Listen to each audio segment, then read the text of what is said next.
നാമത്തിൽ ആശീർവദിക്കുകയും ദൈവത്തിൻ്റെ സാന്നിധ്യത്തിൽ ഉറപ്പുവരുത്തുന്നതിന് പരിശുദ്ധമ്മ ദേവമാതാവിനെ ഏൽപ്പിക്കുകയും ചെയ്യുന്നു. ജോലി അന്വേഷിച്ച് പോകുന്നവരുണ്ട് ഈശോയെ. നഷ്ടപ്പെട്ട ജോലി വീണ്ടെടുക്കാൻ വേണ്ടി പരിശ്രമിക്കുന്നവരുണ്ട് ഈശോയെ. ജപ്തി നടപടികളെ പരിഹരിക്കുന്നതിന് വേണ്ടിയുള്ള പരിശ്രമങ്ങൾ നടത്തുന്നവരുണ്ട് ഈശോയെ. അവരെല്ലാം കർത്താവിൻ്റെ നാമത്തിൽ ഈ നിമിഷം ആ വിഷയത്തിന് അനുഗ്രഹിക്കപ്പെടട്ടെ എന്ന് പ്രാർത്ഥിക്കുന്നു. ദീർഘകാലമായ മൂക്ക്, ഇടത് മൂക്ക് ഇങ്ങനെ അടഞ്ഞിരിക്കുന്നവരുണ്ട്. അത് കർത്താവ് തുറന്നു തരുന്നതായിട്ട് സന്ദേശമുണ്ട്.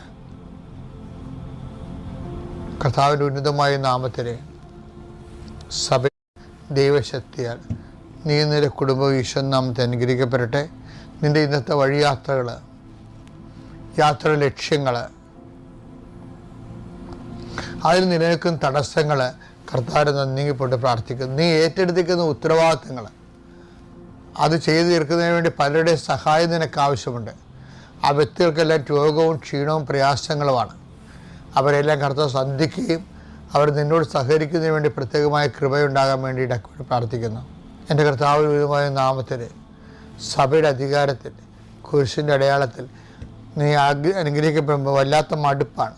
ഒന്നും ചെയ്യാൻ തോന്നണില്ല, ഒരു കാര്യവും ചെയ്തിട്ട് ഒരു കാര്യവും ഇല്ല എന്ന് വിചാരിച്ചുകൊണ്ട് മനസ്സിടിഞ്ഞിരിക്കുന്നവരുണ്ടാകും. കർത്താവിൻ്റെ വിശുദ്ധ രക്തം തളിക്കപ്പെടുകയും നീ പുനർജീവിക്കുകയും ചെയ്യട്ടെ പ്രാർത്ഥിക്കുന്നു.